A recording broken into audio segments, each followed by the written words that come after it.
Hey, here are 5 stupid things I've noticed about the war on Christmas. It politicizes holiday greetings. Call me old-fashioned, but if someone says to me, Happy Holidays, or Merry Christmas, or Happy Kwanzaa, my response is, thank you, and the same to you.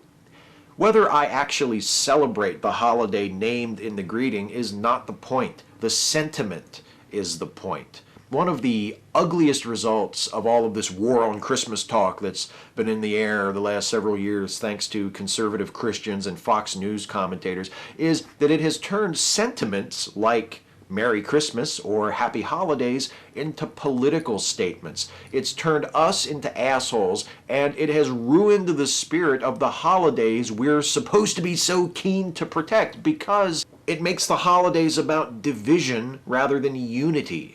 Since long before anybody called it Christmas, people have gathered in late December to celebrate something. It's the time of the winter solstice here in the Northern Hemisphere, the darkest and one of the coldest periods of the year, and it's a time for gathering together with friends and family, showing appreciation for those you love and what you have, and focusing on the things we share rather than the things that set us apart. But if you buy into the war on Christmas rhetoric, it's about protecting your cherished traditions from those who want to take them away from you. How do you know that people are trying to take Christmas away from you? Well, that brings me back to those conservative Christians and Fox News commentators I mentioned a minute ago.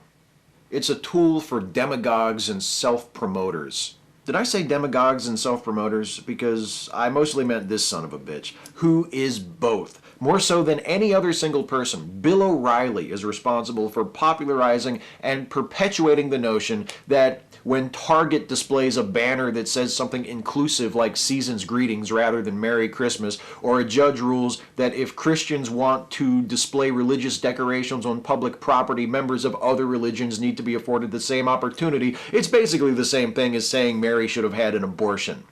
Sure, America is the land of free speech and religious liberty, but nothing threatens our great nation more than pluralism and diversity.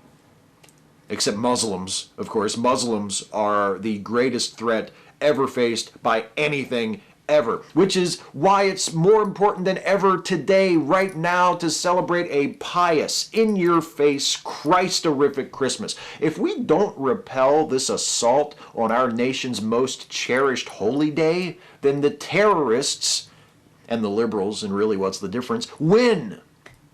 But here's the thing about that assault. It's not very effective.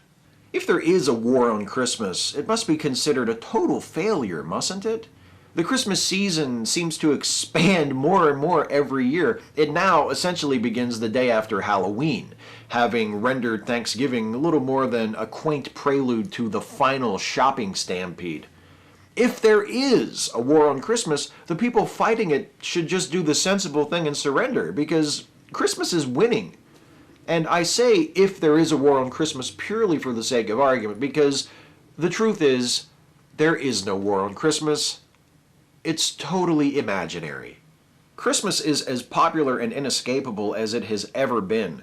What most of the people who bitch about a war on Christmas are actually upset about is not that their Christmas is being taken away from them, but that there are others who either don't celebrate Christmas or do celebrate it in some way of which they don't approve. Look, not everyone celebrates Christmas, and it's not all about Jesus and church for everyone who does. Neither of those things has anything to do with you and how you choose to celebrate Christmas. So keep Christmas in your way, and allow others who choose to keep it in their way. And sincerely, from me to you, have a happy holiday. The hardest part is only picking 5. Catch you next time.